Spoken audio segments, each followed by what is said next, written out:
As maiores bolhas da história sempre pareceram racionais até o dia em que não era mais. Se você volta para 1929, naquela época acreditava-se que o mercado só poderia subir. Nos anos 2000 a internet prometia reinventar tudo. E reinventou de fato, mas não sem que antes os mercados passassem por uma crise devastadora. Em 2008, muita gente comprava imóveis nos Estados Unidos pensando que o preço das casas nunca poderia cair. Até que caíram e a crise virou a maior que a nossa geração já viu. Hoje a gente pode falar que estamos novamente em território desconhecido. A bolsa americana atingiu valuations recordes e a revolução da IA alimenta expectativas que muitos já comparam ao frenesi da bolha.com nos anos 2000. Por isso a gente vai conversar aqui nesse vídeo sobre o que está acontecendo, se a gente pode ter quedas em breve, principalmente o que você pode fazer agora para estar preparado. Seja para atravessar uma nova crise ou enfrentar um possível novo normal de mercados cada vez mais caros com valuations esticados. E é uma coisa que eu já posso começar assegurando para você, né? Eu sei que em algum momento a gente vai ter quedas e haverá um outro mercado de baixa. Não é uma questão de se, é uma questão de quando.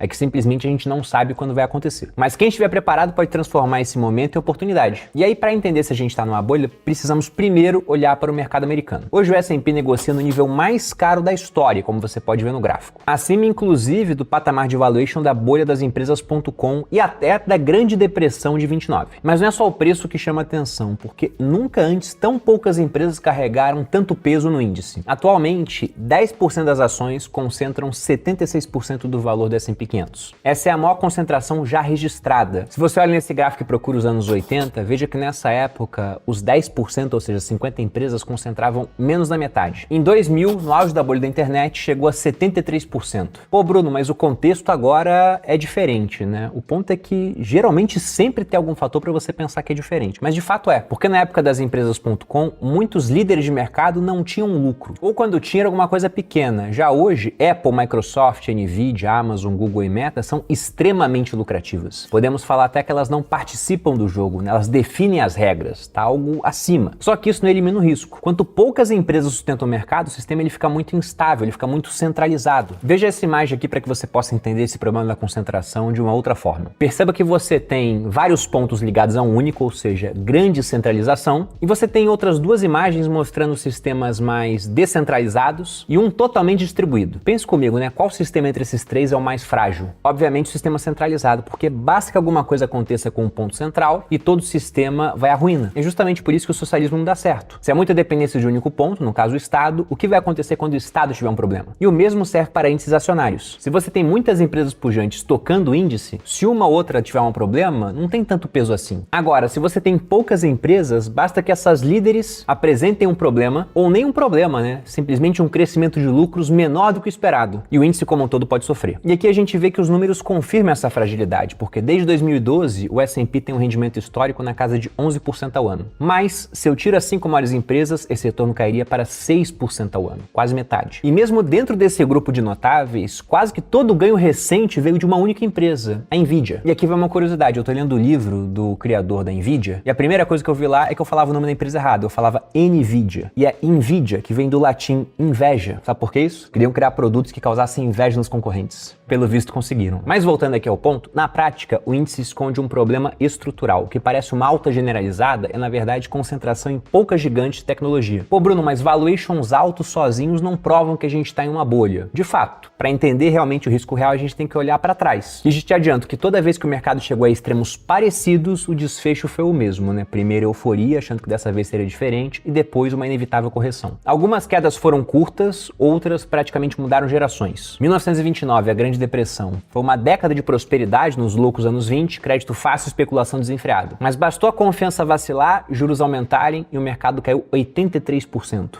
E a recuperação demorou 25 anos para acontecer. Anos 2000, a bolha das empresas.com. Bastava ter .com no nome para captar bilhões em investimento. Só que quando as promessas não se realizaram, o Nasdaq desabou 80%. O índice que hoje todo mundo quer investir acha um mega vencedor por conta de tecnologia, o Nasdaq 100, depois de 2000 ficou anos sem ter um rendimento interessante. E a última crise que a gente viu mais forte, antes da recessão causada pelo Covid, né, mas aí foi por conta de um fator, praticamente pode falar que acontece a cada 100 anos, uma pandemia, a outra foi a gripe espanhola, foi 2008, com a grande recessão que veio por conta de uma crise imobiliária. Você tinha um ambiente com hipotecas fáceis, dívidas disfarçadas de ativos seguros, só que quando a inadimplência explodiu por conta de aumento de juros, alguns dos maiores bancos americanos quebraram e o S&P caiu quase 50%.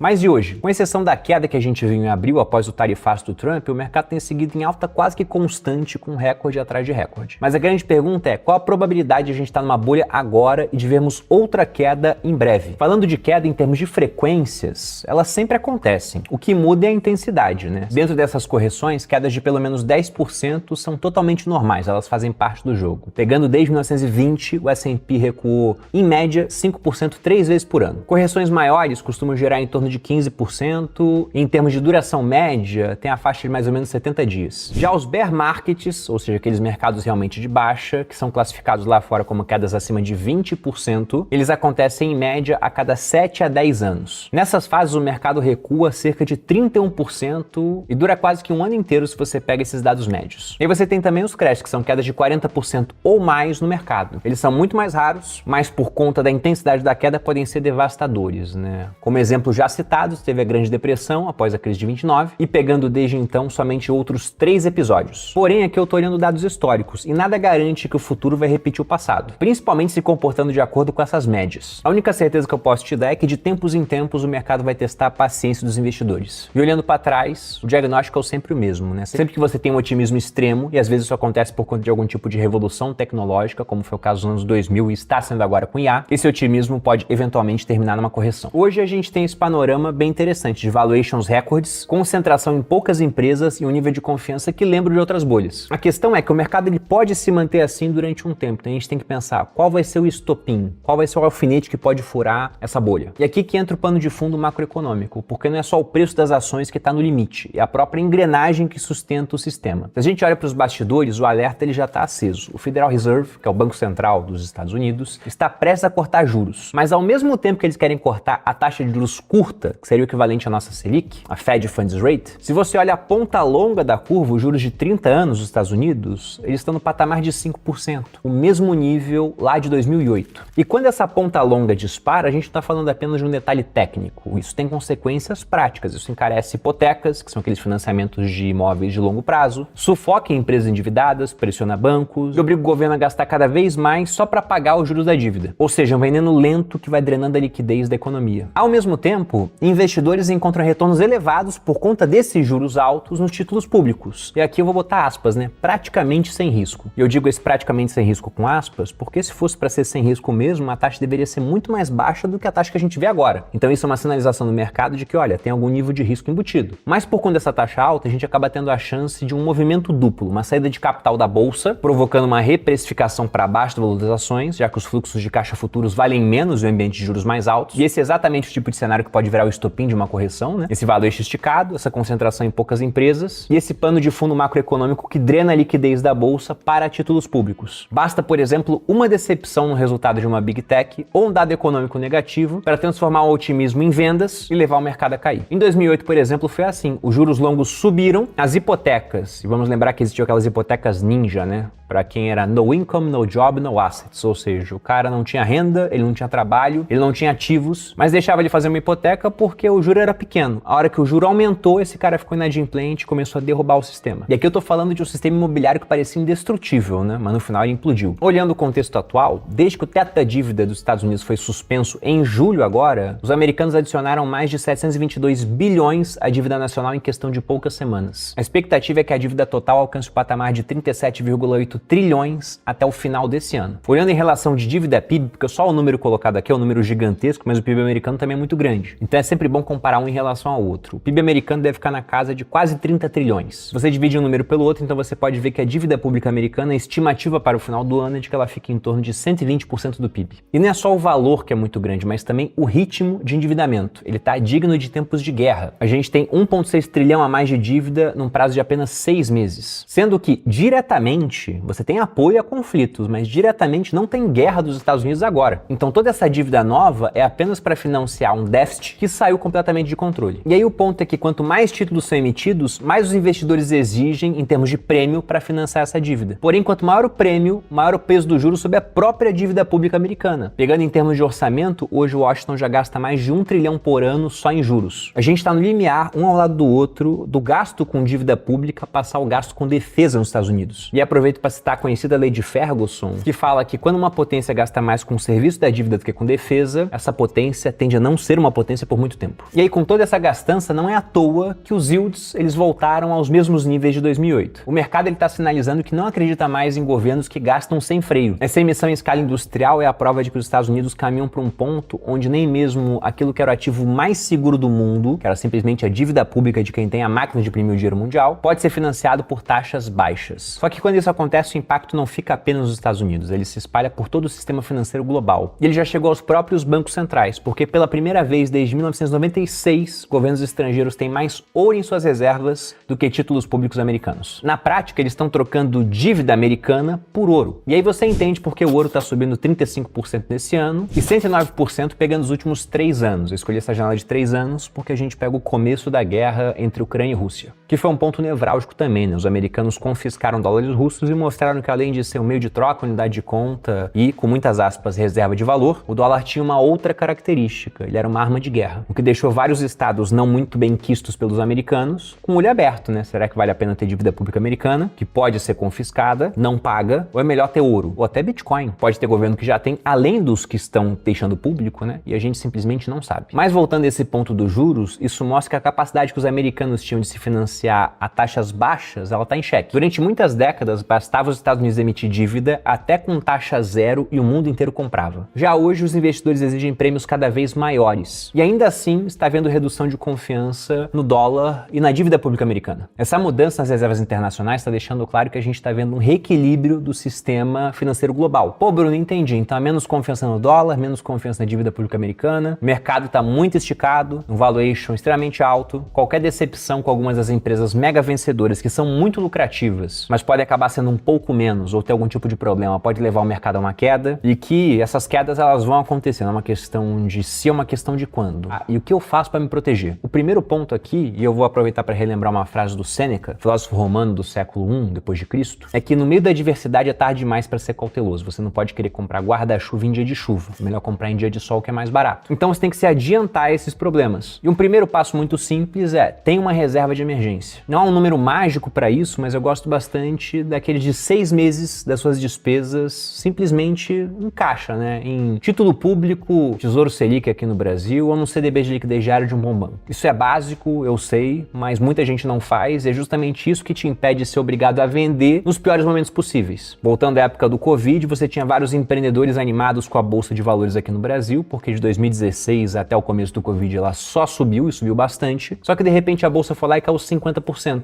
E ao mesmo tempo, tinha gente tendo negócio fechado por ordem do governo. Se esse cara não tinha reserva, ele foi obrigado a vender no prejuízo. E depois o mercado voltou, só que ele não voltou junto, porque ele foi obrigado a se desfazer das ações. Então ter essa reserva é aquilo que garante que você não vai precisar vender no pior momento e vai poder esperar a recuperação acontecer. Um segundo passo é diversificar, porque não adianta concentrar tudo em um único mercado. Cada crise ela bate um jeito diferente em diferentes classes de ativos. Uma carteira equilibrada, onde você tem ações aqui no Brasil e lá fora, imóveis, fundos imobiliários, né, REITs, renda fixa, ouro, Bitcoin, ela acaba sendo muito mais resiliente, até porque você vai ter ativos descorrelacionados. Numa crise o mercado americano cai, porém o dólar costuma subir contra o real. Pode ser que na próxima seja diferente, tá? Mas em termos históricos é o que costuma acontecer. De modo que ainda que o mercado americano caia, essa subida do câmbio, ela dá um arrefecimento. E pode segurar sua carteira aqui, porque é difícil encontrar uma crise que afeta o mercado americano e que não afete os mercados emergentes. Quando os americanos pegam gripe, o emergente geralmente tem uma pneumonia. De modo que essa diversificação ela é muito salutar para o seu portfólio. E um terceiro ponto é que você tem que continuar comprando. Isso pode parecer contraintuitivo para muita gente, mas parar de investir nas quedas costuma ser um dos maiores erros que você pode cometer. Deixando claro que aqui eu não falo de você comprar porcaria, né? É comprar aquilo que ainda tem fundamento e está passando por um mau momento de reprecificação por conta de questões macro. Colocando alguns dados interessantes aqui, de 2000 a 2024, quem investiu $10 mil no S&P 500 e simplesmente deixou esse dinheiro lá parado, terminou com mais de $70 mil.